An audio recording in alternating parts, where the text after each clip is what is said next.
سوال خیلی مهم اینه که ما هر روز صبح که پا میشیم ببینیم که آقا با زندگیمون باید چیکار بکنیم، چه روالی داره کلا تو کوتاه مدت و بلند مدت، تو کل این زمانی که داریم برای زندگی کردن چه راهی بهترینه، آیا راهی که رفتیم تا الان درست بوده، چه فاکتورهایی باعث میشه که ما به این نتیجه برسیم که راهی که داریم میریم درسته، مربوطه به ما توش خوبیم، یا اصلا چه کاری میتونیم بکنیم که بهتر بشه. توی ویدیو میخوام راجع به این صحبت بکنم، تجربیات خودم بعد به تمام چیزایی که دریافت کردم که جلوتر براتون توضیح میدم. پس بریم شروع کنیم.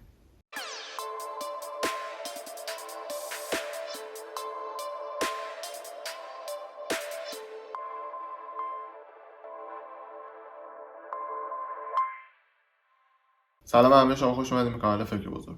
دیگه دوران مثل دوران قدیم نیست، مثلا 50 60 سال پیش که اگر کسی یه مقداری هوش داشت، یه مقداری باهوش بود، یه مقداری میتونست یه سری تصمیمات رو به جا بگیره، انقدر موقعیت تو دنیا بود که بتونه یه قسمتی رو برداره و کاملا موفق بشه یا پولدار بشه یا به یه کریر خیلی خفن برسه و جای خودش رو پیدا بکنه و پیشرفت بکنه.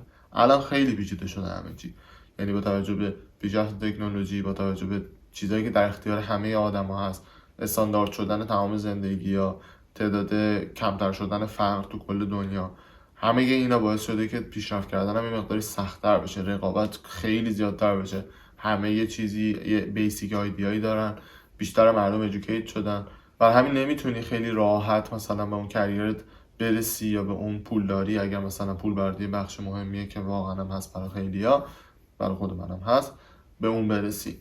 ولی خب چیکار باید بکنیم به جاش؟ یعنی قاعدتا راهها بسته نشده. نمیخوام فاز این که موتیویشنال اسپیچ ها رو بدم که آره تو باید اینجوری کنی اونجوری کنی، من خودم همچین آدم عجیب غریبی نیستم که بخوام بگم بقیه باید چیکار بکنن، نصیحت بکنم. ولی داستان اینجاست که به سری روش ها من مثلا خودم امتحان کردم یا شنیدم، اونا رو میخوام باهاتون شیر بکنم که شاید سویچی تو مغزتون بخوره که بتونی شما مثلا این راه حل پیدا بکنی یا حداقل یه دبل چک بکنین این کاری که دارین میکنین درسته یا نه. یکی از ابزارهای خیلی مهم، همونجوری که تا قبلش گفتم، تکنولوژی. یعنی ما الان خیلی کار سختیه که بخوایم بدون در نظر گرفتن تکنولوژی، بدون در نظر گرفتن این کمک هایی که وجود داره از طریق تکنولوژی مثل ای آی و مثل کامپیوتر و مثل وبسایت و مثل سوشال مدیا و اینا به یه چیزی برسیم. خیلی کار سختیه. یعنی از اون طرف سوشال مدیا یا این اینترنت، این نتورک خیلی راحت تر کرده کار رو، ارتباط گرفتن. از اون بر کامپیتیشن رو خیلی برده، رقابت ها عجیب غریب تر شده. یعنی شما برای اون بیننده خیلی راحته که مثلا اگر توی محصولی میخوای بفروشی، یه کاری میخوای ارائه بدی، یه چیزی، خیلی راحت سویچ کنه بره روی یکی دیگه، چون اینقدر ریخته که خیلی راحت میتونه از حوصله‌اش سر بره سراغ یه نفر دیگه. برای تو اگه میخوای بهتر کنی، اگه میخوای ایدت جالب باشه، یه مشتری جذب بکنی، یه کامیونیتی تشکیل بدی، واقعا باید کار خوب باشه، یعنی یه لولی رو رد بکنه و بعد آشنا باشی با تکنولوژی، یعنی بدونی که این چجوری کار میکنه، سوراخ سنبش چیه و اینو بتونی ازش به بهترین نحو استفاده بکنی. پس دوری از تکنولوژی و اینی که بخوام من اصلا با این قضیه کاری نداشته باشم واقعا سخت شده. حتی نقاشا و موزیسینا و همه کسایی که به اصطلاح تو عصر کلاسیک، تو عصری که زیاد تکنولوژی توش دخیل نبوده، مثلا خوب بوده، کارشون اوکی بوده، یا اصلا ذات کار جوریه که مثلا شاید به نظر بیاد که لازم نباشه حالا مثلا تکنولوژی توش دخیل بشه، ولی اونا هم همچنان مثلا الان دیگه چیز شده، مرج شده تو هم دیگه و خیلی تداخل پیدا کرده. یعنی چه دیجی ها، چه موسیقی دان ها، چه اونایی که موسیقی میسازن، چه موسیقی میزنن، ابزارهای موسیقی، همشون با توجه به اون دارن هی پیشرفت میکنن و خب غالبا توش دخیله، با اینکه به نظر شاید چیزی باشه که بی ربطه، کاری با هم ندارن. پس این خیلی مهمه که بدونیم با تکنولوژی چجوری آشنا باشیم، چجوری ازش استفاده بکنیم. موضوع دیگه که پیش میاد بحث ادویکیشن، آموزش و پرورش، آموزش کلا. خیلی ها مثلا من دیدم بعضی از این کانتنت کریئتورها که مثلا کسی که محتوایی تولید میکنه میگه که آقا آموزش به درد نمیخوره، مدرسه مسخره است، فلان بیساره. من قبول دارم که مدرسه اون سیستمی که قدیم بوده، مثلا از 1960 بوده، 1950 بوده تا الان زیاد تغییر نکرده، بشین پشت میز درازی همینجوری بشین و کتابی بخون و یه کسی اون جلو وایساده کتابی برای در رو میخونه، تو باید حفظ کنی همونا رو جواب بدی تو امتحان. این سیستم واقعا سیستم غلطیه برای این زمان به نظر من. و میگم چیز طبق دریافتایی هم که از کتابای مختلف و از چیزهای مختلف گرفتم، مثلا الان یا چیزی که الان تو دانشگاه داره، مثلا تو بعضی دانشگاه خوب داره انجام میشه دیگه، اون حتی اون سالن‌های لکچر، اون سالن‌هایی هم که همایش توش برگزار میشه اینجوری نیست که همه دانش آموزا و همه دانشجوها یه طرف نشسته باشن، استاد یه طرف، معمولا گرد یا میزای کوچیک، میزای اینجوری گرد دور اون استاد اون وسطه و گفتمان بیشتر تا تدریس. یعنی گفتمان میشه که آقا نظر شما چیه، این چجوری میتونه کار بکنه، و بیشتر پازل حل کردن برای دانشجو تا حفظ کردن و جواب دادن. یعنی اون سیستمی که آقا یه سوالی می‌نویسیم، مثلا نادر شاه در چه سالی مرد، همه میدونن، گوگل هم نوشته، فقط اون دانشجو یا اون دانش آموز اون سن باید اون رو حفظ کنه، اون عدد رو تو سوال ازش تو امتحان میپرسن و عدد رو جایگذاری کنه. خیلی کار مسخره و چیزیه، به نظر خیلی بیهوده میاد. ولی الان دیگه به سمت شده که مثلا یه پازل جدید، یه مشکل جدید مطرح میشه و میفهمن که اون دانشجو یا اون دانش آموز چجوری باید این رو حل بکنه. کم کم داره به این سمت میره تقریبا. و خب چرا آموزش درسته و باید باشه به نظر من اینه که چون که آموزش میاد یه کمکی میکنه به شما، به همه ما، که مغزمون رو تقویت کنیم. یعنی اگر ما یه معادله دیفرانسیل یاد میگیریم مثلا، یا هر چیزی، یا مثلثات یا فیزیک یا هر چیز دیگه، زبان، میایم تقویت میکنیم مغزمون رو، یه کانکشنی برقرار میدیم تو نورونا، یه آنالوجی پیدا میکنیم تو کل دنیا که بس اگه خواستیم بیزنسی هم راه بکنیم، هر چیزی یه آمادگی داره، مثل بدن آماده مونه. مثلا شما اسکوات میری، بارفیکس میری، دراز نشست یا پرسینه، 4 تا 5 تا حرکت اصلی، و خب بدنت به یه آمادگی میرسه. و اگر پس فردا بخوای شناگر بشی، پس فردا بخوای بسکتبالیست بشی، پس فردا بخوای هر کار دیگه ای با اون بدنه انجام بدی، خب خیلی کمکت میکنه. و خب نصف راهو تقریبا رفتی، یه قسمت آمادگیشو رد کردی، مقدماتیشو گذروندی. این مغزم همینه، مغزم یه عضله است که باهاش قراره بیزنس ران بشه، باهاش قراره خانواده گردونده بشه، باهاش قراره یه پدر یا یه مادر خوبی باشی برای بچت، یا قراره برای جامعه آدم کمک کننده باشی. اتفاقی رو رقم بزنی، چی همه این اتفاقا رو رقم میزنه، چی رفتار تو رو میسازه، موشن تو میسازه، کنترل کردن تو میسازه، همه اینا مغز است.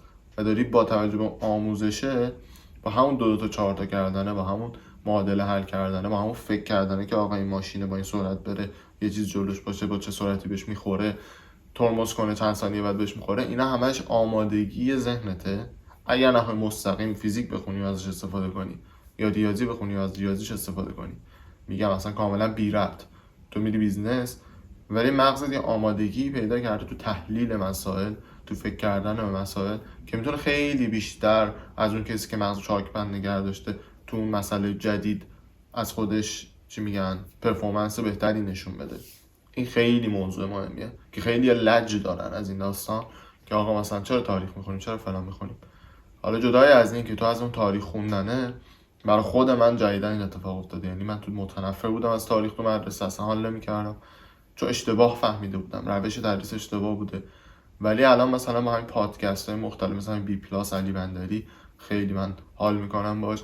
مثلا تاریخ ها رو جوری توضیح میده که من خودم میگفتم واو، یعنی چه گیم این زندگی، این تاریخ، این جهان، این سیستمی که این کشور به این کشور حمله کرد، تو این دوران این کشور نفت اینو گرفت، اون کشور استعمار کرد این یکی رو، به این دلیل بازار زدن، کانال زدن، اینو آورد اینجا.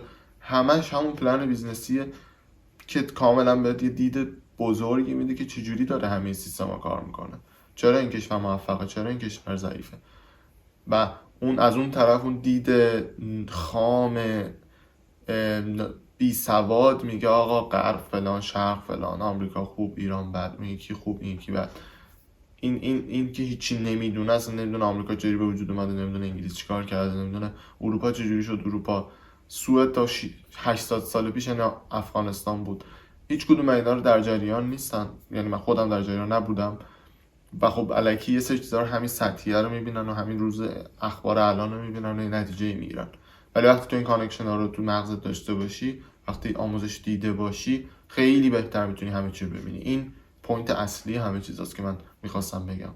موضوع بعدی بحث موضوع ابسولوت ولیو، یا مثلا یه عدد اصلی. کلا با عدد کار نکنیم. مثلا نگیم که تعداد کشته شدن ها در افغانستان 100,000 نفره. 100,000 نفر خیلی عدد زیادیه، ولی وقتی به عنوان یه عدد استفاده کنیم. ولی مثلا وقتی ببینید جنگ جهانی دوم چه میدونم 2 میلیون نفر کشته شدن، من نمیخوام هیچ کدوم عددی که دارم میگم قطعا همون نیست، دارم فقط بهتون ایده رو میدم. نمیخواستم اسکریپت درست کنم روش بخونم دقیق و اینا مثال بزنم، نه میخوام بهتون فقط ایده رو بگم. کلا فکر بزرگ سیستمش اینه، فقط من ایده رو دارم میگم که یکم کنجکاویتون رو اینجوری برانگیخته بکنم. یا مثلا بگم تعداد کسایی که دیابت دارن در سال یا دیابت میگیرن مثلا 5 میلیون نفر. خب خیلی عدد زیادی به نظر میاد، ولی وقتی هیچ رفرنسی نداشته باشه این عدد هیچ معنی نداره.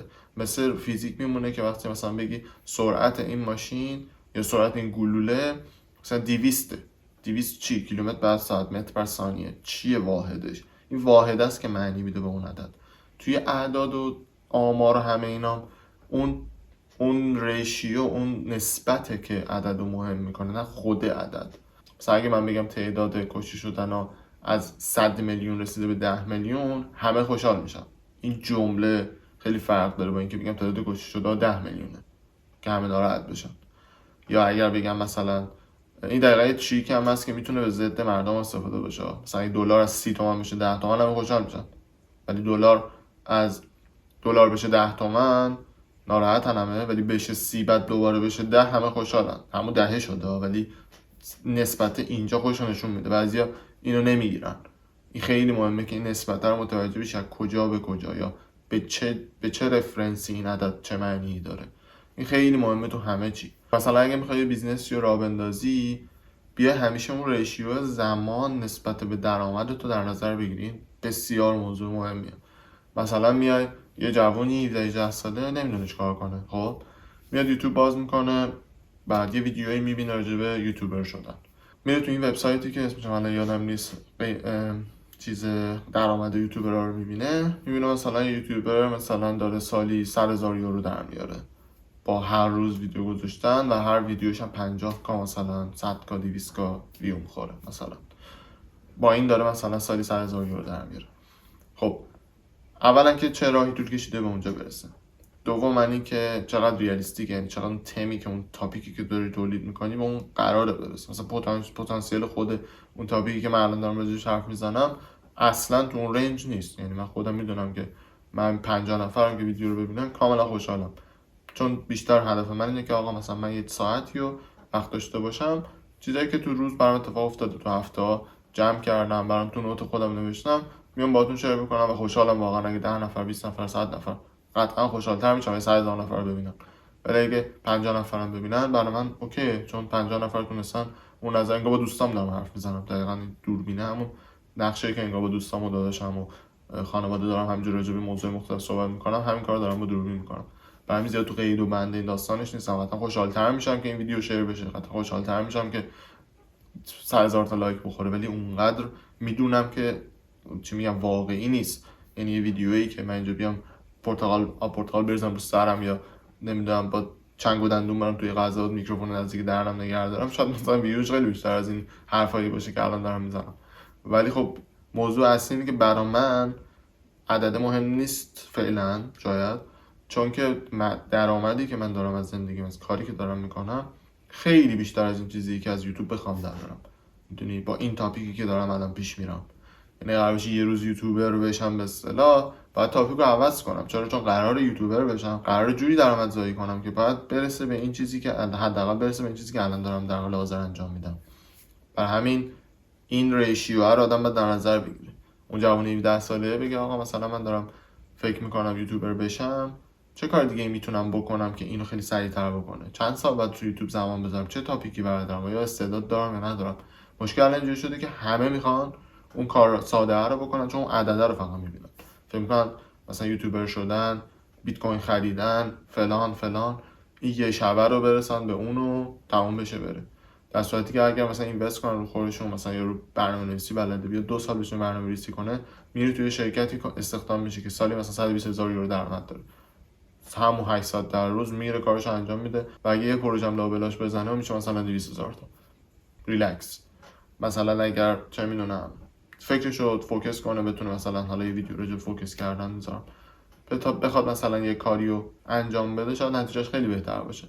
از اونورم نه، یکی از یه آدمی هست سوپر تالنتد توی سرگرم کردن آدما، ویدیوهای عجیب غریب درست کردن، کارش مثلا ویدیوگرافیه، میتونه چیزای عجیب غریب، تصویرهای فوق العاده با کیفیت، ستاپ‌های عجیب غریب درست بکنه و ملت لذت ببرن. مثل خود من که میشینم یوتیوب مثلا چه می‌دونم روزی نیم ساعت 2-3 روز یه باری 1 ساعت میشینم میبینم ویدیوهای مختلف سرگرم کننده، میبینم بی هیچ چی محتوای عجیب غریب آموزشی و علمی، نه فقط چیزی که سرگرم شم میشینم با چیپس قشنگ میشینم میبینم که چه اتفاقی داره میخوره، باحال. مثلا مستر بیست رو میبینم، جالبه واقعا. یارو داره هزینه میکنه، تالنتشو داره، ویدیو با کیفیت داره بهت میده، هدفش هم سرگرم کردن تو هم میخوای سرگرم شی، این دوتا مچ میشه با همو میگیره کار. ولی به زور یه کاری انجام دادن اینه که همه ریاکشن برن، همه نمیدونم فلان کنن، همه برقصن برای تیک تاک، نمیگیره. یعنی خیلی مهمه که تو باهوشانه بدونی چی برات بهتره و این عدده رو فقط نبینی، ببینی اون تایمی که داری میذاری با اون تالنت تو، با اون چیزی که تو چی میگن توش خوبی رو جمع کنی، بعد مقایسه کنی همه اینا رو با هم، ببینی چقدر میتونه درآمد داشته باشه در آینده، چقدر میتونه برات کریر بسازه. نه فقط یه عددی رو ببینی و به خاطر اون عدد همه چی فراموش کنی بری به سمتش. و همه چی باید منطق پشتش باشه، یعنی که به اوتلایرها، به استثناها توجه نکنیم. مثلا یکی تو یه جایی با یه قد مثلا 1.50 تونسته بهترین والیبالیست بشه مثلا یا یکی با همه زندگیش تو دوج کوین خریدن میلیونر شده، نه یا منم بکنم این کارو. میدونی اول باید یه منطقی پشتش باشه، یعنی تصمیم درست گرفتن با تصمیم شانسی گرفتن خیلی فرق داره. تصمیم درست شاید نتیجهش هم بد شه حتی، ولی تصمیم درست بوده. ولی شانسی که خیلی پرته، یعنی اینقدر ریسک زیاد مخصوصا برای کریر، برای زندگی، برای کاری انجام دادن واقعا اشتباهه. این خیلی مهمه که استثناء رو جدا کنید. پوریا پوتک رو از یوتیوب جدا کنید، آیسان اسلامی رو از اینستاگرام جدا کنید، نمیدونم دیگه ایلان ماسک از بیزنس رو جدا کنید، وارن بافت از اینوستمنت رو جدا کنید. همه اینا رو که خیلی چی میگن استثناءن و تقریبا برای بررسی و اون آمارتون جدا کنیم، بعد موضوع رو بررسی کنیم. این خیلی موضوع مهمیه. امیدوارم که یه مقدار کنجکاو شده باشین راجع به این بحث ریشیو پیدا کردن و بین کاری که دارین انجام میدین و اون کریری که میتونین به دست بیارین و بحث اینی که منطقی بتونین یه تصمیمی بگیرین، یه نگاه بازتری داشته باشین. از آموزش نترسین، آموزش گرفتن، مغز رو پرورش دادن، نگاه بازتر داشتن، از این به اون رسیدن، از A به B رسیدن با یه منطقی پشتش، اینا ترسناک نیست، اینا منطق کاره. با تکنولوژی آشناتر بشین، بتونید ازش بهترین استفاده رو بکنید. هم چت جی پی تی به جای اینکه سوالای دریوری ازش بپرسیم میتونیم کلی ازش به عنوان یه هم کار استفاده بکنیم، کار 2-3 نفر رو انجام بدیم. بشناسین خودتون رو، چی دوست دارین، چی توش تالنت دارین، چه کاری دوست دارین تایم براش بذارین، مثلا 5 ساعت بابتش میذارین خسته نمیشین. اینا واقعا نکته‌های خیلی مهمی، کلیشه‌ایه مقدار، شاید خیلی جا شنیدین ولی واقعا بهش توجه کنید، بشینین بنویسین، خیلی بهتون کمک میکنه. امیدوارم که لذت برده باشین از این ویدیو. بریم تا ویدیو بعدی.